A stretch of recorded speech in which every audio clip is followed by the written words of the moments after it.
He didn't believe in love, not really.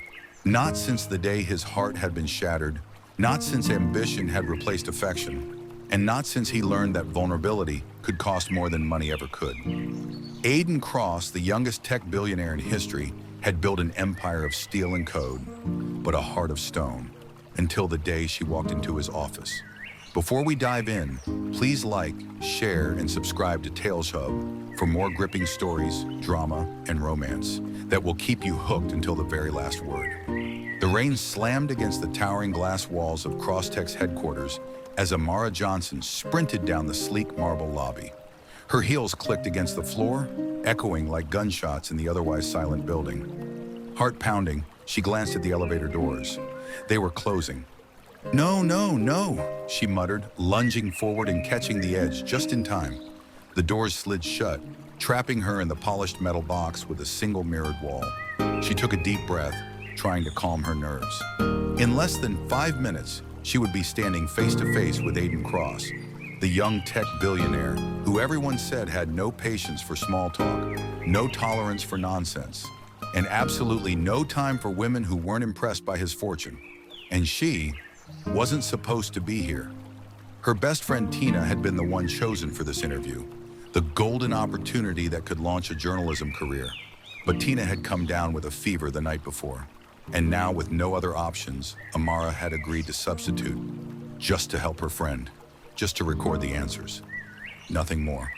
She wasn't prepared for what hit her when the elevator doors opened. Aiden Cross stood at the far end of the massive office, leaning casually against his desk. His presence alone seemed to bend the light in the room. Dark hair slightly tousled, sharp cheekbones, and eyes that felt like they could see through steel walls and straight into her soul. He was younger than she imagined, probably not much older than 29, yet he carried the weight of an empire in every calculated movement, and he was staring at her. "Aiden, you're not who I was expecting." Amara froze, her fingers gripping her notebook like a lifeline. I'm not," she stammered, unsure whether to apologize, explain, or run. "Aiden, no, but you're interesting." Her heart skipped a beat. Interesting? That was the first word anyone had used about her today that didn't involve pity or exhaustion. She took a small step forward, trying to remember Tina's instructions. Just ask the questions, record the answers, and don't get involved. Simple, Amara. "I'm here for the interview. I mean, for Tina. She couldn't make it." Aiden raised an eyebrow. "I see. So you're pretending to be someone else, brave or foolish." I can never tell which Amara's throat went dry. She had imagined this moment for hours, walking into a billionaire's office, asking questions with confidence. But nothing had prepared her for the intensity of him. She felt like she had stepped into a storm, and the storm was looking straight at her. "Aiden, take a seat." The chair he gestured to wasn't the plush leather one behind his desk. It was a simple, unassuming chair at the side, as if he didn't care about formalities. Amara obeyed, her notebook trembling in her hands. For a long moment, he didn't speak. He just watched her, eyes calculating, measuring, almost studying her.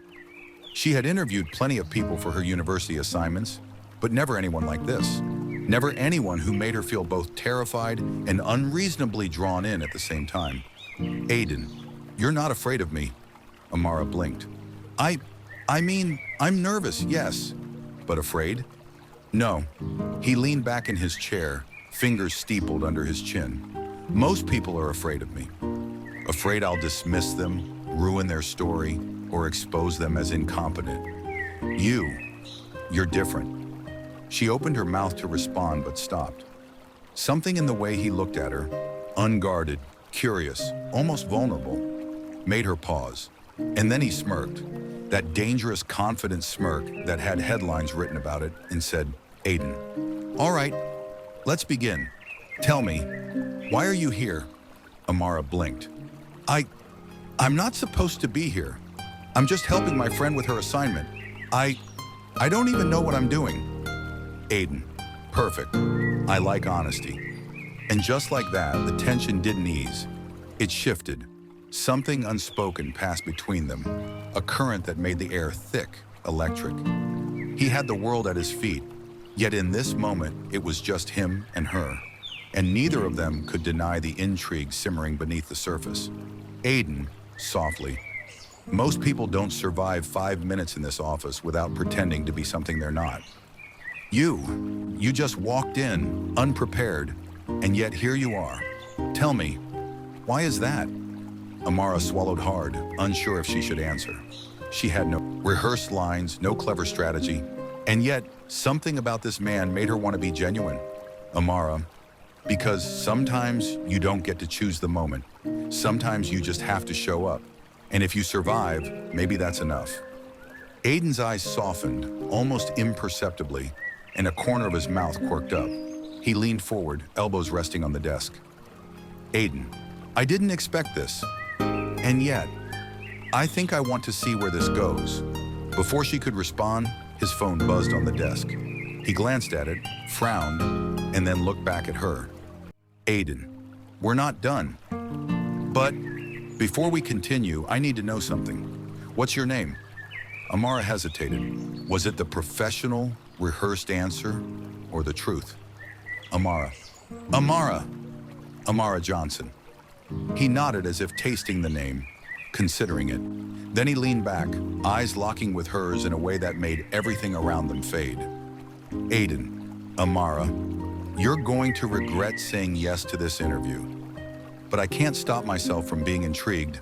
Amara's heart raced, a mixture of fear and something else. Curiosity, maybe even excitement. She had no idea that the next hour would change everything she thought she knew about billionaires, love, or herself. And just like that, the storm outside mirrored the one that had just begun in her chest. One that she couldn't run from, no matter how hard she tried. Amara sat in the chair, her notebook balanced on her knees, staring at the man across from her. Aiden Cross. The name alone carried weight. Headlines, scandals, breakthroughs, and whispers of genius. But the man in front of her wasn't a headline. He was real, complex, dangerous in a way that had nothing to do with money. For a long moment, the only sound was the soft tapping of rain against the glass windows.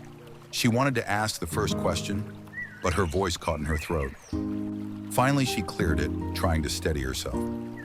Amara, so, how did you start CrossTech? He tilted his head, eyes narrowing, but not in annoyance, in curiosity. Aiden, you don't need to ask that. Everyone knows the story.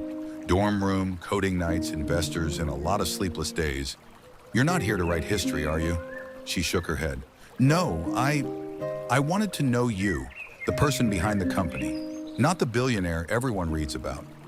He blinked, his eyes softened slightly, and for a fleeting second, the infamous armor around him cracked.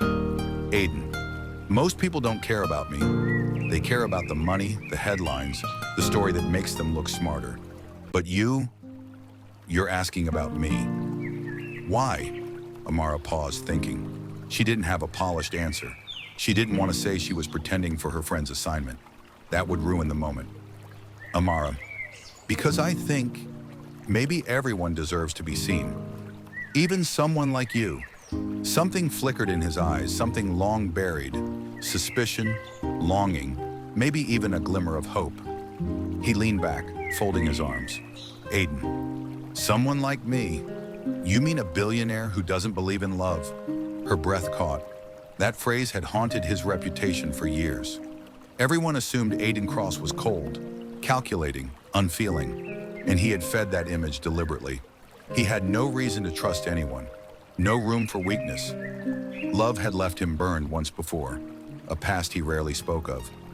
Aiden softly, I've built everything. Everything a person could want. And yet, he gestured vaguely at the office, the empire outside, the life that seemed perfect from the outside. So it's empty. Amara felt a pang in her chest. She had seen vulnerability before, but never like this. Raw, unguarded, frightening. Amara, then maybe you're not looking in the right place. He raised an eyebrow. Oh, and where is that? Amara, smiling faintly. Inside. Maybe someone's seeing the real you, the part no one else cares about. Her words lingered in the air, charged with something neither of them could define. He wanted to challenge her, to dismiss her, but he couldn't, not entirely. There was a spark here, something unexpected, something dangerous, and he had always avoided danger. The rest of the interview was awkward and natural all at once.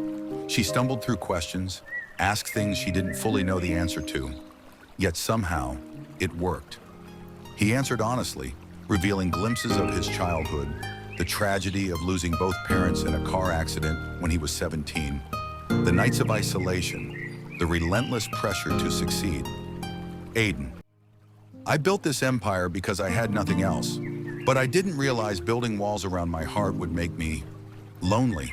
Amara nodded, scribbling notes but also listening with her whole being. She could feel the weight of every word, every hesitation. She realized then that he wasn't just the man the world saw. He was a human being, fractured and beautiful in his own way. Amara. Maybe you weren't lonely because you had walls. Maybe you just needed someone willing to step inside. He stared at her. The corners of his mouth twitched, almost a smile, almost disbelief. He had been hurt before, betrayed by someone who had promised forever.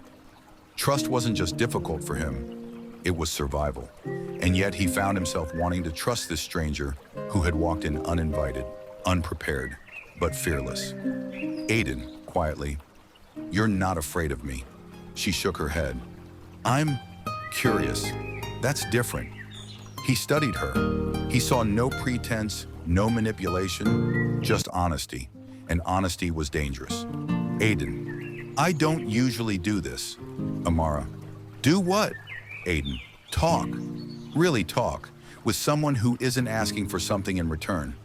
She swallowed, feeling the tension in the room thrum like electricity. It was intoxicating, thrilling, and terrifying all at once. For a moment, he seemed to forget the camera, the microphone, the world outside. There was just Amara, just her, and something in him stirred, something he had buried for years. "Aiden, you're different. And I don't know if that's good or bad." Amara's lips quirked in a small nervous smile. "I think it's good. I hope it's good." The clock ticked on, unnoticed. Eventually the interview had to end, but neither of them moved to break the silence. It was heavy, filled with possibilities neither of them wanted to name yet. As she gathered her things to leave, Aiden stood and walked her to the door. There was a tension in the air, something unspoken, something dangerous. "Aiden, you know, most people walk out of this office thinking they've survived an interview. You, I want to see again." Amara froze. Did he mean another interview? Or did he mean her? Amara. I don't think... Aiden, smiling slightly. "I'll call you." She nodded, heart racing. And when she stepped into the elevator, she realized she hadn't even asked a single question that mattered. Yet somehow she felt like she had learned more about him than anyone else ever had. Outside, the rain was lighter, almost forgiving. But inside her chest, a storm was beginning. One that would pull her closer to Aiden Cross, the billionaire who didn't believe in love, until he might just meet the one person who could change that forever. The next morning, Amara woke to a phone buzzing insistently on her bedside table. Groaning, she reached for it and froze. The screen displayed a name she hadn't expected to see, Aiden Cross. Her heart skipped a beat.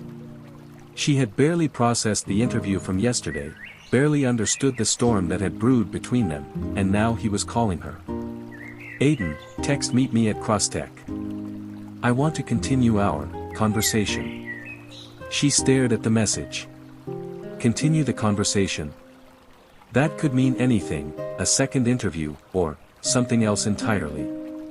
Her pulse quickened. She had never met a man who made her feel both terrified and inexplicably drawn in. After pacing her small apartment for what felt like hours, she gave in. She couldn't resist. She grabbed her notebook, stuffed her bag with essentials, and headed out. Crosstecha's headquarters seemed even larger in daylight. Its towering glass walls reflected the sky, making it look as if it had been plucked straight from a dream. Amara stepped into the lobby, nerves and excitement colliding, and for a moment, she questioned why she had agreed to this. And then she saw him. Aiden Cross. Leaning casually against the reception desk, hands in his pockets, the same sharp eyes locking onto hers the moment she entered. Aiden, you made it. Amara, yes. You texted. Aiden, smirking, I don't text just anyone. Her stomach twisted. She had no idea if that was flirtation or arrogance, and with Aiden Cross, it was always impossible to tell. Aiden, follow me.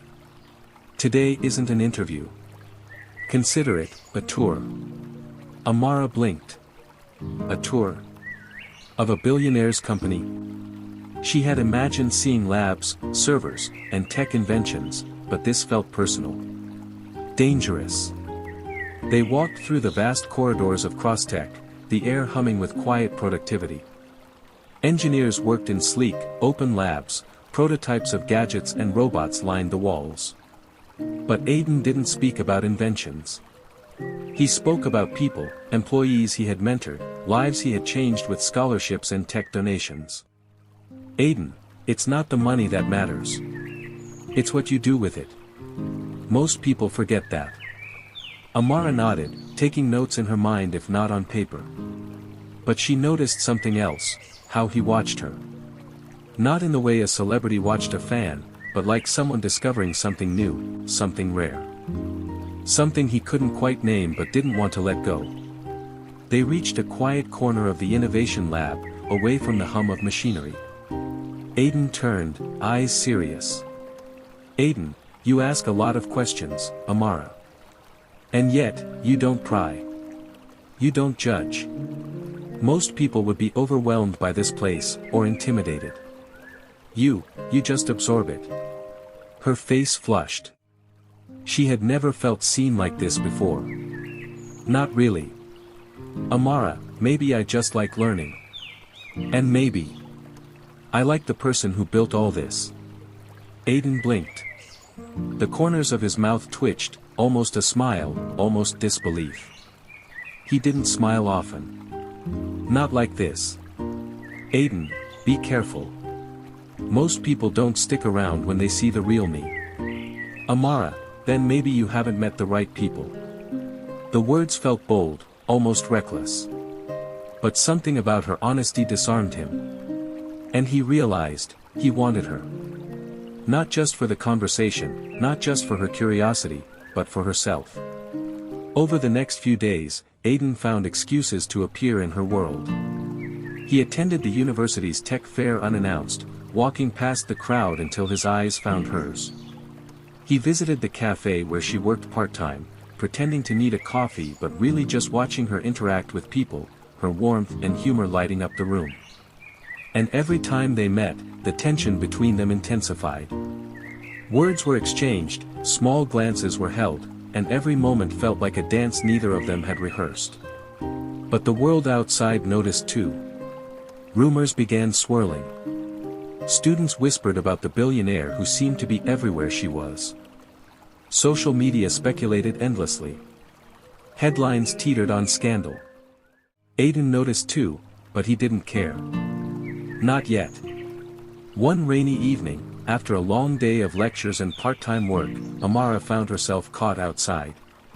Her umbrella had broken earlier, and she was soaked through.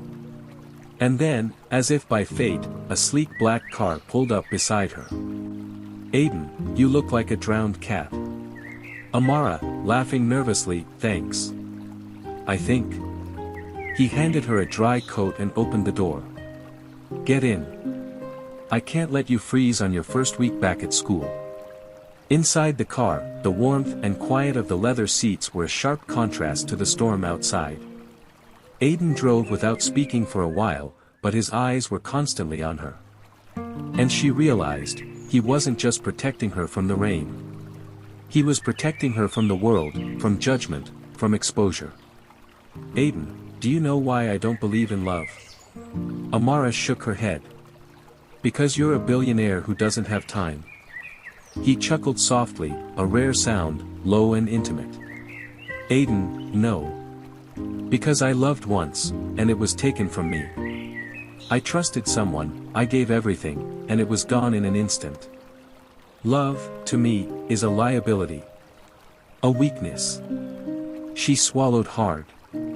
This was the first time he had admitted anything remotely personal. Vulnerable.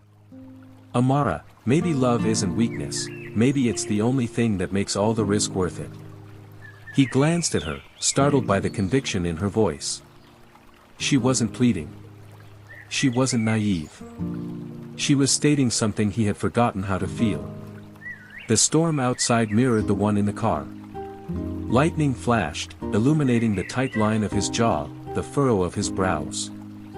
And in that moment, Amara realized just how close they were, not just physically, but emotionally. Aiden, you're dangerous, Amara. Amara, smiling faintly, I could say the same about you. He didn't respond. Not immediately. But the tension lingered, thick and intoxicating. By the time they reached her apartment, neither wanted to break the spell. Aiden, tomorrow, same time. Amara, tomorrow. And just like that, their worlds collided, two people from completely different realities, drawn together by curiosity, honesty, and an attraction neither of them could deny. But even as Amara closed the door behind her, she felt a pang of uncertainty. Aiden's past, his pain, his walls, they were formidable. Could she, an ordinary university student, truly break through the armor of a man who didn't believe in love? And more importantly, did she want to? Amara thought she understood Aiden Cross. She thought she had glimpsed the man behind the empire, the lonely genius who carried a world of responsibilities on his shoulders. She thought she had seen the cracks in his armor. She was wrong. The first sign came subtly. A headline flashed across her phone while she waited for her evening class. Billionaire spotted with student, dating rumors swirl. She froze, her coffee slipping slightly in her hand. Clicking the article, she felt her stomach twist. Photos of her with Aiden from the tech fair had been taken without her noticing. The captions were cruel, sensationalized, insinuating a scandal she had never signed up for. Her chest tightened. She knew what was coming. Aiden had worked hard to separate his life from the world's judgment. And now, suddenly, she was thrust into it. The next day, she received a call from Aiden. She answered cautiously. Aiden, voice tense, Amara, we need to talk. She arrived at his office later that evening, soaked from the unexpected rain and bracing herself for the storm she knew was coming. But what greeted her was worse than gossip. Aiden's face, usually composed, was taut with tension, his eyes shadowed by memories he couldn't escape. Aiden, you shouldn't have come here. Amara, I had to. You called. Aiden, I didn't know how else to tell you. That article, that's not just rumors. The media, they're ruthless. And he ran a hand through his hair, the first crack in his usual calm. I don't do well when people I care about are exposed. Not again. Amara felt a pang in her chest. Not again. His eyes darkened, distant. I loved once, he began slowly, almost painfully. Someone I trusted completely. I gave her everything, my time, my heart, my life. And she used it against me. Took it all. Left me, empty. That's why I don't believe in love. The words hung in the air, heavy and sharp. Amara's mind raced. She had seen vulnerability before, but not like this. This was raw, jagged, untamed.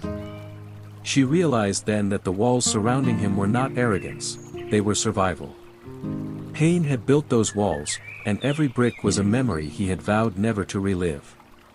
Amara, softly, Aiden. I'm not her. I'm not here to take anything. I'm me. And I care. For a moment, he said nothing. The silence was suffocating, filled with unspoken fear and longing. And then, almost imperceptibly, his posture softened. But it was fleeting. Aiden, you don't understand. People like me, we're dangerous to love. We hurt those who get close. I can't risk that. Not again. Amara stepped closer, courage swelling inside her. Then maybe you're wrong. Maybe love isn't about avoiding risk. Maybe it's about choosing someone worth it, even if it hurts. He looked at her, truly looked at her, for the first time in months, maybe years. The icy barrier he had built around himself trembled, if only slightly. Aiden, and what if I hurt you anyway? Amara, then I'll know I lived something real. And that's worth more than staying safe. The tension in the room shifted, electric and fragile. For hours, they didn't speak about business, interviews, or crosstech. They spoke about fear, trust, and moments that had left scars on their hearts. And slowly, something began to change. But the outside world was relentless. Rumors continued to spread, students whispered, social media exploded, and Aiden's carefully controlled image began to crumble. One evening, as Amara left the university, a group of photographers cornered her, cameras flashing, microphones shoved in her face. Photographer, Amara. What's it like dating Aiden Cross? Amara, firmly, I'm not dating anyone. Please stop following me. Her voice shook, but she held her ground. The fear was there, fear of judgment, fear of public scrutiny, but it was nothing compared to the fear in Aiden's eyes when she told him later. Aiden, you should have stayed away. I can't protect you from this. Amara, maybe you don't have to. Maybe I can handle it. For the first time, he realized something profound. She wasn't just curious, fearless, or honest. She was resilient. And for the first time, he considered letting himself feel something he had buried for too long. But his walls weren't gone. Not yet. Aiden, voice low, almost a whisper, Amara. I want you. But I'm afraid. Amara, I know. And I'm willing to be brave anyway. It was a fragile promise, one built on trust, honesty, and risk. But Aiden, the billionaire who didn't believe in love, had never faced someone like Amara before. Someone willing to challenge him, to see past his walls, to embrace the storm that came with him. That night, as he watched her leave, he realized something terrifying and exhilarating. Aiden, to himself, I'm falling. And I don't know if I can stop. For the first time in years, the billionaire who had sworn off love felt it creeping back into his life. Pain, vulnerability, and heartbreak were still possible. But so was something he hadn't allowed himself to imagine, hope. Outside, the city lights reflected off the wet streets, 1,000 tiny sparks in the dark. And inside Aiden Cross's office, a man who had built empires but avoided love finally understood what it truly meant to risk everything for someone who might just be worth it. The city was quiet that evening, the streets glistening with the aftermath of a recent rain. Inside Crossteca's penthouse, Aiden Cross stood by the floor-to-ceiling windows, hands pressed against the glass as he stared at the skyline. Everything seemed perfect from this height, lights, empire, success, and yet, his chest felt hollow. Amara's voice echoed in his mind. I'm willing to be brave anyway. He had spent days wrestling with his fears. The public scrutiny, the rumors, his past, they all screamed that he should pull away. That he should shut the door before it got too late, before someone got hurt. But every moment he spent thinking about her, he realized something terrifyingly beautiful. He didn't want to let her go. The door opened softly behind him. Amara, you've been avoiding me. He turned slowly, taking in the sight of her.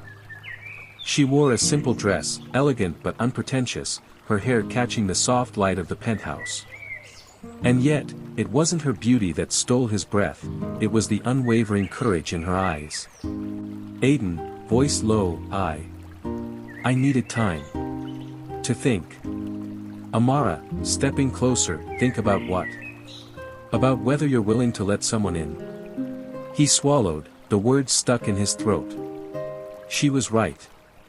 He had spent years running from this, from connection, from love, from vulnerability. And now, standing here with her, he realized that running wasn't an option anymore. Aiden, I thought I'd protect you by keeping my distance. But every second away from you, it feels wrong. Amara smiled softly, her hand brushing against his. You're human, Aiden. You're allowed to feel. You're allowed to risk it. He looked down at her hand, then back into her eyes, and something inside him broke. The years of walls, of carefully controlled distance, of fear, it shattered. He stepped forward, closing the small space between them, his hand finding the side of her face, thumb brushing lightly against her cheek. Aiden, whispering, I've wanted this, wanted you, more than I've wanted anything in years. Her breath caught.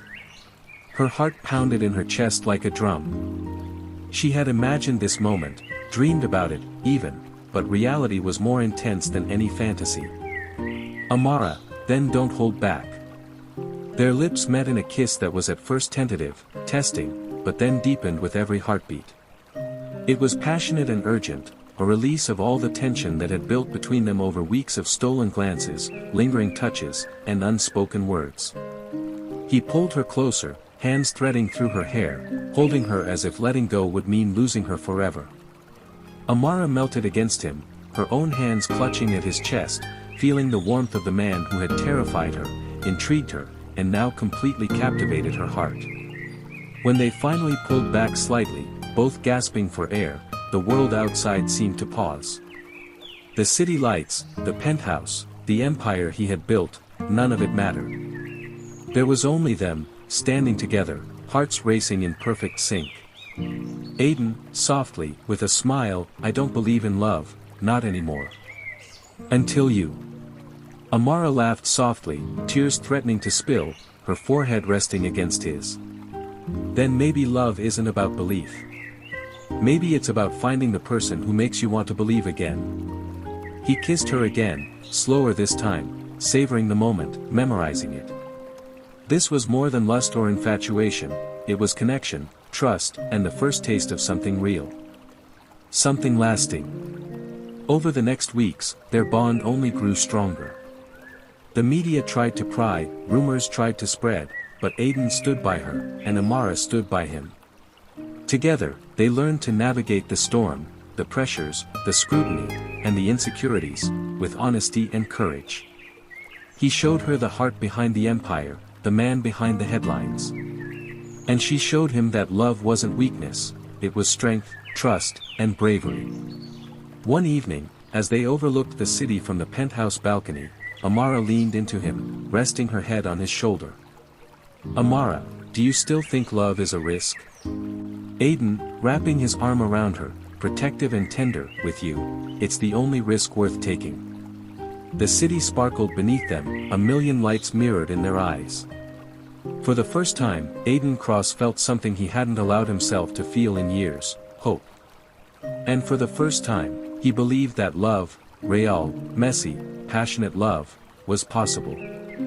He kissed her one last time under the glow of the city lights, a promise sealed in warmth and desire. It was a kiss that said everything they hadn't dared to say in words, trust, commitment, and the exhilarating terror of letting someone in completely. As they pulled back, foreheads resting together, both of them knew that whatever the world threw at them, they would face it together. Not as billionaire and student, not as past and future, but as two people who had chosen each other, and nothing else mattered. Aiden, softly, almost to himself, I don't just believe in love anymore. I believe in us. And in that moment, under the endless city sky, their hearts collided fully, beautifully, and irrevocably.